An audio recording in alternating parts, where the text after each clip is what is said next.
नमस्कार, मेरा नाम है ईशा भंडारी और आप देख रहे हैं वोकल न्यूज। भारत में एक राष्ट्रपति की क्या भूमिका होती है और कितनी खास भूमिका होती है, ये हम सभी जानते हैं। भारत में राष्ट्रपति यानी कि प्रेसिडेंट देश के सर्वोच्च नागरिक होते हैं और जैसा कि हम सभी जानते हैं, इस वक्त देश के राष्ट्रपति रामनाथ कोविंद जी हैं, जिनका कार्यकाल अब खत्म होने जा रहा है। बिल्कुल सही सुना आपने, इनका कार्यकाल खत्म हो रहा है। भारत में राष्ट्रपति चुनाव का बिगुल बज चुका है। राष्ट्रपति का चुनाव आम जनता के वोटों से तय नहीं होता। जी हाँ, संविधान में इसका अलग से एक नियम बनाया गया है।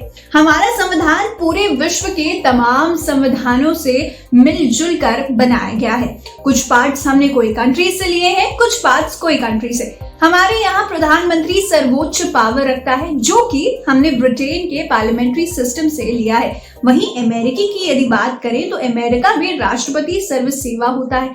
ऐसे ही तमाम देशों का अपना अपना संविधान है।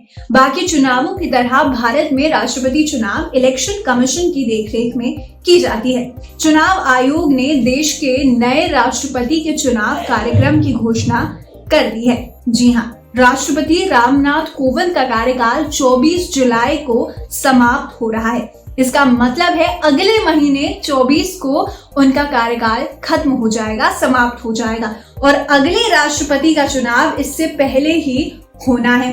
आखिरकार भारत में राष्ट्रपति चुनाव कैसे होता है? भारत में राष्ट्रपति का चुनाव सीधे जनता के वोटों से तय होता है कि नहीं? इन सभी सवालों के जवाब आज के इस वीडियो में मैं आपको दूंगी।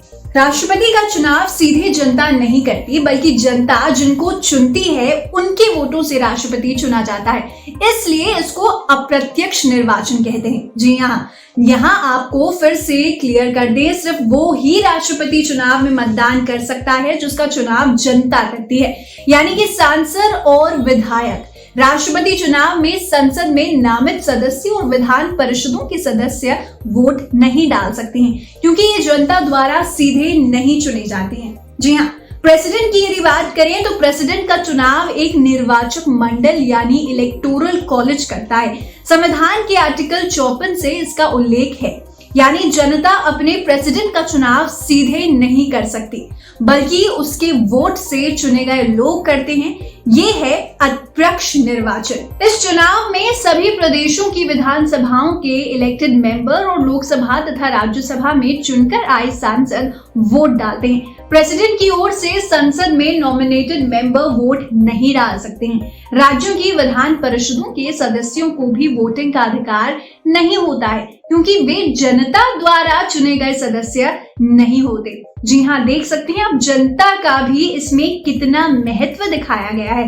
इस चुनाव में एक खास तरीके से वोटिंग की जाती है, जिसे सिंगल ट्रांसफरेबल वोट सिस्टम कहते हैं। जी हाँ, यानी वोटर एक ही वोट दे सकता है, लेकिन वह तमाम कैंडिडेट्स में से अपनी प्रायोरिटी तय कर देता है, यानी वह बैलेट पेपर पर बता देता है कि उसकी पहली पसंद कौन है और दूसरी तीसरी कौन। यदि पहली पसंद वाले वोटों से विजेता का फैसला नहीं हो सका तो उम्मीदवार के खाते में वोटर की दूसरी पसंद को नए सिंगल वोट की तरह ट्रांसफर किया जाता है। जी हाँ, है ना अचंभ की बात। इसलिए इसे सिंगल ट्रांसफरेबल वोट कहा जाता है। ये प्रक्रिया तब तक जारी रहती है जब तक किसी का वोट कोटा से अधिक तय नहीं पहुंच जाता है, या जब तक लगातार निष्कासन के बाद सिर्फ एक उम्मीदवार नहीं बच पाता है। तब उस व्यक्ति को भारत के राष्ट्रपति के विजेता के रूप में घोषित किया जाता है। अब देखने वाली बात यह होगी कि आज हमारे राष्ट्रपति कौन होते हैं और कौन निकल करके आते हैं। ऐसी अपडेट्स के लिए और ऐसी जानकारी के लिए बने रहिएगा वोकल न्यूज पर।